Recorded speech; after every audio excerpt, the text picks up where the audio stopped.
बिस्मिल्लाहिर्रहमानिर्रहीम। अस्सलाम वालेकुम। हमने चैप्टर 1 ऑलमोस्ट कंप्लीट कर लिया था। हमारा एक न्यूमेरिकल रह गया था, न्यूमेरिकल नंबर 5। आज हम उसको डिस्कस करेंगे। पहले न्यूमेरिकल नंबर 5 जो है, इसमें आपके पास 2 moles of nitric oxide react कर रहे हैं 1 मोल ऑफ क्लोरीन के साथ, और आपके पास 2 मोल्स ऑफ नाइट्रोसाइल क्लोराइड बन रहा है। यहाँ पर आपको Kc की वैल्यू दी गई है 6.5 × 10⁴। उसके बाद आपको मोल्स दिए गए हैं रिएक्टेंट्स के भी और प्रोडक्ट के भी, और आपने Q फाइंड आउट करना है। Q फाइंड आउट करने के बाद आपने इस रिएक्शन की डायरेक्शन बतानी है कि ये रिएक्शन जो है फॉरवर्ड डायरेक्शन में जा रहा है या रिवर्स डायरेक्शन में जा रहा है। तो उसके लिए हम क्या करेंगे, पहले रिएक्शन कोशेंट फाइंड आउट करेंगे, फिर उसको हम Kc के साथ कंपेयर करेंगे। तो रिएक्शन कोशेंट फाइंड आउट करने का फार्मूला जो है, ये आपके पास क्या है, कंसंट्रेशन ऑफ प्रोडक्ट्स NOCl, जो उसका कोफिशिएंट है वो उसकी पावर बन जाएगा। उसके बाद कंसंट्रेशन ऑफ रिएक्टेंट्स NO की power 2 and into concentration of chlorine Cl2। अब आप यहाँ पर इनकी वैल्यूज पुट करेंगे तो आपके पास NOCl की वैल्यू है 6.8, इसका स्क्वायर लेंगे, divided by concentration of NO 2.0 × 10⁻² का square into concentration of chlorine 8.3 × 10⁻3। अब हम क्या करेंगे, इसको सॉल्व आउट करेंगे। आपने इसका स्क्वायर लेना है, इसका स्क्वायर लेके इसके साथ मल्टीप्लाई करना है, फिर इनको डिवाइड करना है। तो Q की वैल्यू जो है वो आपके पास आ जाएगी 1.39 × 10⁻7। अब इस वैल्यू को हम कंपेयर करेंगे Kc के साथ।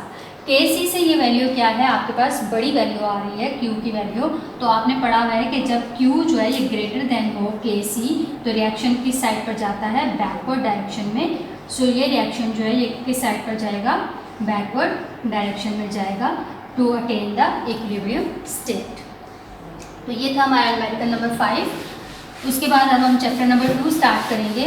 चैप्टर नंबर 2 जो है ये हमारा एसिड्स, बेस और सॉल्ट्स के साथ रिलेट है। इसमें हम एसिड्स को डिस्कस करेंगे, बेसिस को डिस्कस करेंगे और सॉल्ट्स को डिस्कस करेंगे। एसिड, बेस और सॉल्ट्स को बहुत डिटेल से डिस्कस करने से पहले हम थोड़ा सा इंट्रोडक्शन इनका देखते हैं। इंट्रोडक्शन को आपने लाइट नहीं लेना, क्योंकि इंट्रोडक्शन से आपके शॉर्ट क्वेश्चंस आते हैं और MCQs भी आते हैं। तो डेली लाइफ में हम देखेंगे एसिड, बेस और सॉल्ट्स का क्या रोल है।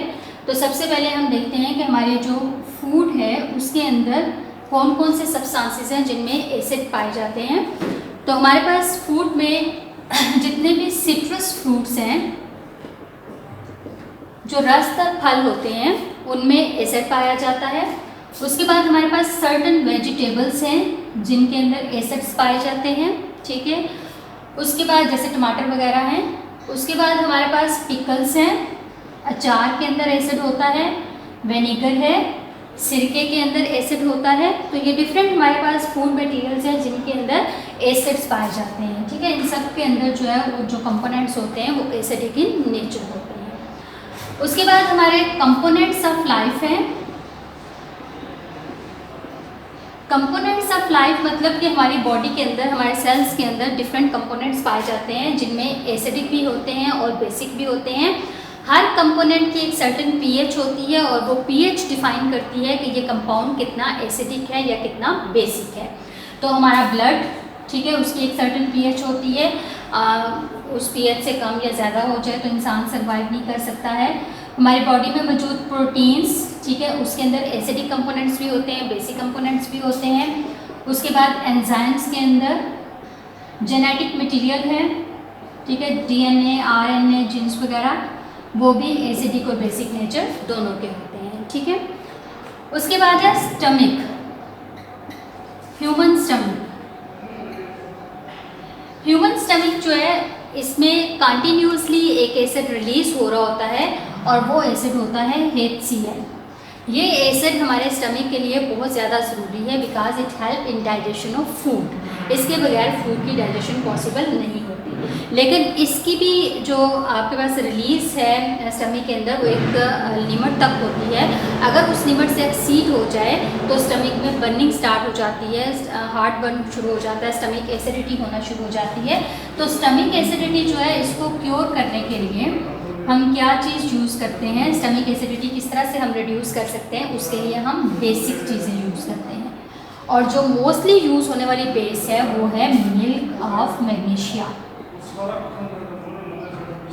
मिल्क ऑफ मैग्नीशिया है, जैसे आपके पास मैग्नीशियम ऑक्साइड की सस्पेंशन है वाटर के अंदर, यानी मैग्नीशियम ऑक्साइड जो है वो ग्रेन्यूल्स की फॉर्म में वाटर के अंदर जो है वो डिसॉल्व होता है और आपको मैग्नीशियम ऑक्साइड के पार्टिकल्स वाटर में सेपरेटली नज़र आते हैं, तो इसको हम सस्पेंशन कहते हैं। और यूजुअली जब वाटर में ये डिसॉल्व हो जाता है तो ये एक कंपोनेंट बना देता है, कंपाउंड में कन्वर्ट हो जाता है मैग्नीशियम हाइड्रोक्साइड के अंदर, ठीक है। इसी तरीके से आप मिल्क ऑफ मैग्नीशिया के बजाय कुछ और बेसिक चीज़ें भी यूज़ कर सकते हैं, जैसे आपके पास बेकिंग सोडा होता है, सोडियम हाइड्रोजन कार्बोनेट, ठीक है, इसको सोडियम बाइकार्बोनेट भी कहते हैं, सोडियम हाइड्रोजन कार्बोनेट भी कहते हैं। It is also good to cure the stomach acidity. आप थोड़ा सा वाटर लें, उसमें बेकिंग सोडा डिसॉल्व करें, 2-3 बूंद उसके लें, तो इमरजेंसी में आपको रिलीफ मिल जाता है स्टमक एसिडिटी से, ठीक है। उसके बाद आपके पास जो है इसमें आप aluminium hydroxide AlOH whole thrice इसको भी यूज़ कर सकते हैं to cure the stomach acidity, ठीक है। उसके बाद अगर आप देखें तो आपके पास इन तमाम चीज़ों को milk of magnesia, baking soda या एल्यूमिनियम हाइड्रोक्साइड, इनको हम एंटी एसिड्स कहते हैं और ये एसिडिटी को क्योर करने के लिए यूज़ होते हैं। उसके बाद हमारी जो मेडिसिन्स हैं वो भी एसिडिक और बेसिक नेचर की होती हैं, जैसे एस्पिरिन है। एस्पिरिन जो है ये पेन रिलीवर होती है और फीवर में यूज़ होती है मोस्टली, तो इसकी जो नेचर होती है ये एसिडिक होती है बिकॉज इसके अंदर हम सैलिसिलिक एसिड यूज़ करते हैं इसको प्रिपेयर करने के लिए, ठीक है। उसके बाद हमारे घरों में यूज़ होने वाले डिफरेंट आइटम्स हैं, जैसे सोप है, ड्रेन क्लीनर है, तो ये डिफरेंट केमिकल्स यूज़ होते हैं इनको प्रिपेयर करने के लिए। मोस्टली ये दोनों चीज़ें प्रिपेयर होती हैं सोडियम हाइड्रोक्साइड से, और सोडियम हाइड्रोक्साइड जो है वो नेचर में क्या होता है, बेसिक होता है।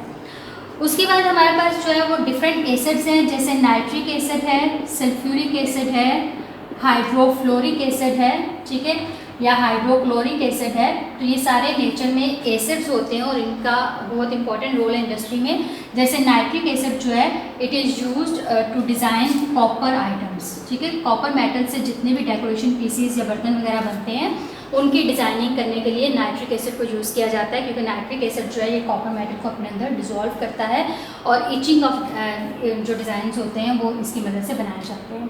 जबकि HF जो है हाइड्रोफ्लोरिक एसिड ये ग्लास के ऊपर इचिंग करने के लिए यूज़ होता है, यानी ग्लास की खुदाई करके उसके ऊपर जो है वो डिफरेंट जो है वो डिज़ाइन बनाने के लिए हाइड्रोफ्लोरिक एसिड को यूज़ किया जाता है। जबकि ये तीनों एसिड्स जो हैं नाइट्रिक एसिड, सल्फ्यूरिक एसिड और हाइड्रोक्लोरिक एसिड जो है ये एक मुस्लिम साइंटिस्ट जाबर बिन हयान ने सबसे पहले क्या किए थे, प्रिपेयर किए थे। इसके बाद जो है आपके पास जो नाइट्रिक एसिड और हाइड्रोक्लोरिक एसिड है, इन दोनों का जो कॉम्बिनेशन है, इन दोनों का जो मिक्सचर है, ये यूज़ होता है एक्वा रिजिया बनाने के लिए।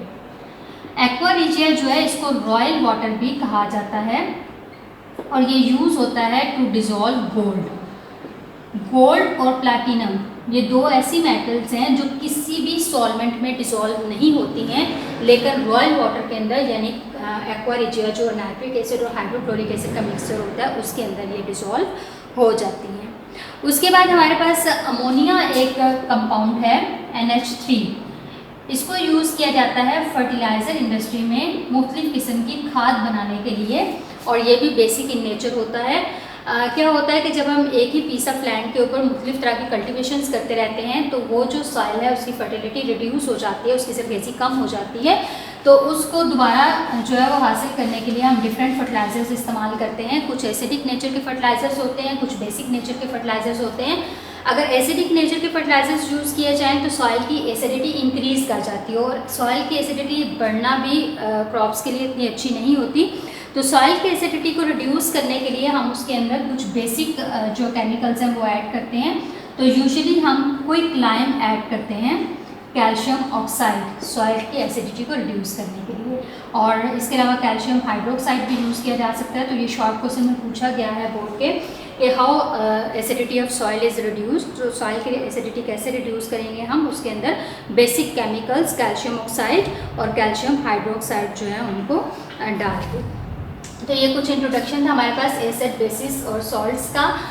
हम एसिड्स को बहुत डिटेल से डिस्कस करेंगे। अभी तक कोई प्रॉपर डेफिनेशन नहीं आई है इन तीनों की, लेकिन डिफरेंट जो थ्योरीज हैं वो पेश की गई हैं तो हम वन बाय वन करके थ्योरीज को डिस्कस करेंगे इंशाल्लाह नेक्स्ट लेक्चर में।